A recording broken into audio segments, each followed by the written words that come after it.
Parliament में मेरे बोलने का अधिकार मुझसे छीन लिया, मुझे खामोश कर दिया। मैं उन्हें भी कुछ कहना चाहता हूं। मेरी खामोशी को मेरी हार मत समझ लेना। मेरी खामोशी को मेरी हार मत समझ लेना। मैं वो दरिया हूं जो वक्त आने पर सैलाब बनता है। मुझे जब जब पार्लियामेंट में बोलने का मौका मिलता है, मैं जनता के मुद्दे उठाता हूं और शायद ऐसे टॉपिक्स उठाता हूं जिसे आमतौर पर संसद में नहीं उठाया जाता। लेकिन क्या जनता के मुद्दे उठाना, पब्लिक इश्यूज पे बात करना कोई अपराध है? क्या मैंने कोई गुनाह कर दिया, कोई गलती कर दी? Have I done something wrong? ये सवाल आज मैं इसलिए पूछ रहा हूं क्योंकि आम आदमी पार्टी ने राज्यसभा सेक्रेटेरिएट को ये कहा है कि राघव चड्ढा के पार्लियामेंट में बोलने पर रोक लगा दी जाए।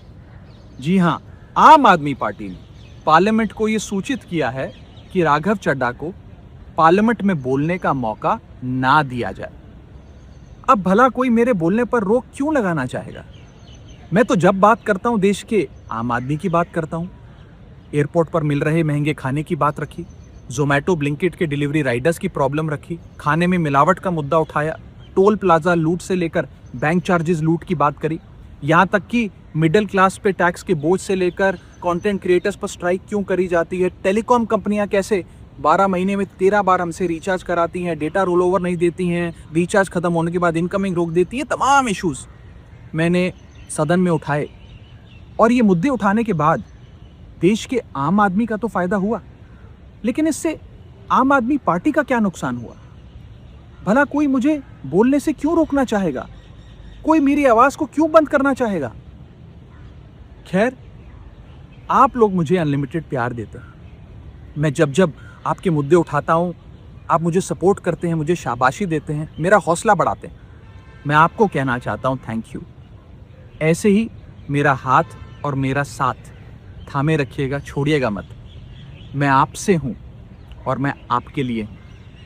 और जिन लोगों ने आज पार्लियामेंट में मेरे बोलने का अधिकार मुझसे छीन लिया, मुझे खामोश कर दिया, मैं उन्हें भी कुछ कहना चाहता हूं। मेरी खामोशी को मेरी हार मत समझ लेना। मेरी खामोशी को मेरी हार मत समझ लेना।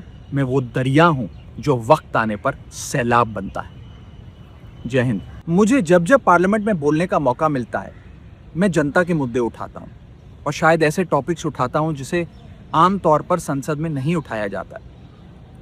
लेकिन क्या जनता के मुद्दे उठाना, पब्लिक इश्यूज पे बात करना कोई अपराध है? क्या मैंने कोई गुनाह कर दिया, कोई गलती कर दी? Have I done something wrong?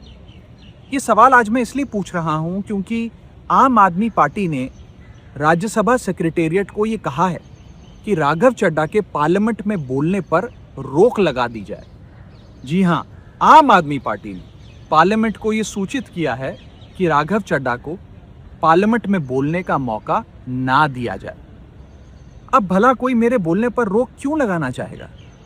मैं तो जब बात करता हूं देश के आम आदमी की बात करता हूं।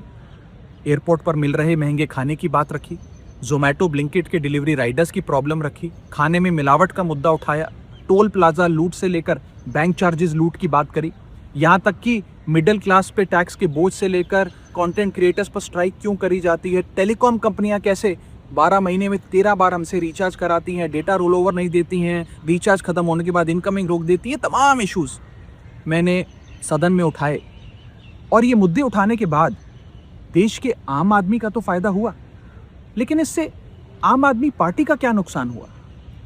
भला कोई मुझे बोलने से क्यों रोकना चाहेगा? कोई मेरी आवाज को क्यों बंद करना चाहेगा? खैर, आप लोग मुझे अनलिमिटेड प्यार देते हैं। मैं जब जब आपके मुद्दे उठाता हूं, आप मुझे सपोर्ट करते हैं, मुझे शाबाशी देते हैं, मेरा हौसला बढ़ाते हैं। मैं आपको कहना चाहता हूं थैंक यू। ऐसे ही मेरा हाथ और मेरा साथ थामे रखिएगा, छोड़िएगा मत। मैं आपसे हूं और मैं आपके लिए हूं। और जिन लोगों ने आज पार्लियामेंट में मेरे बोलने का अधिकार मुझसे छीन लिया, मुझे खामोश कर दिया, मैं उन्हें भी कुछ कहना चाहता हूं। मेरी खामोशी को मेरी हार मत समझ लेना। मेरी खामोशी को मेरी हार मत समझ लेना। मैं वो दरिया हूं जो वक्त आने पर सैलाब बनता है। जय हिंद।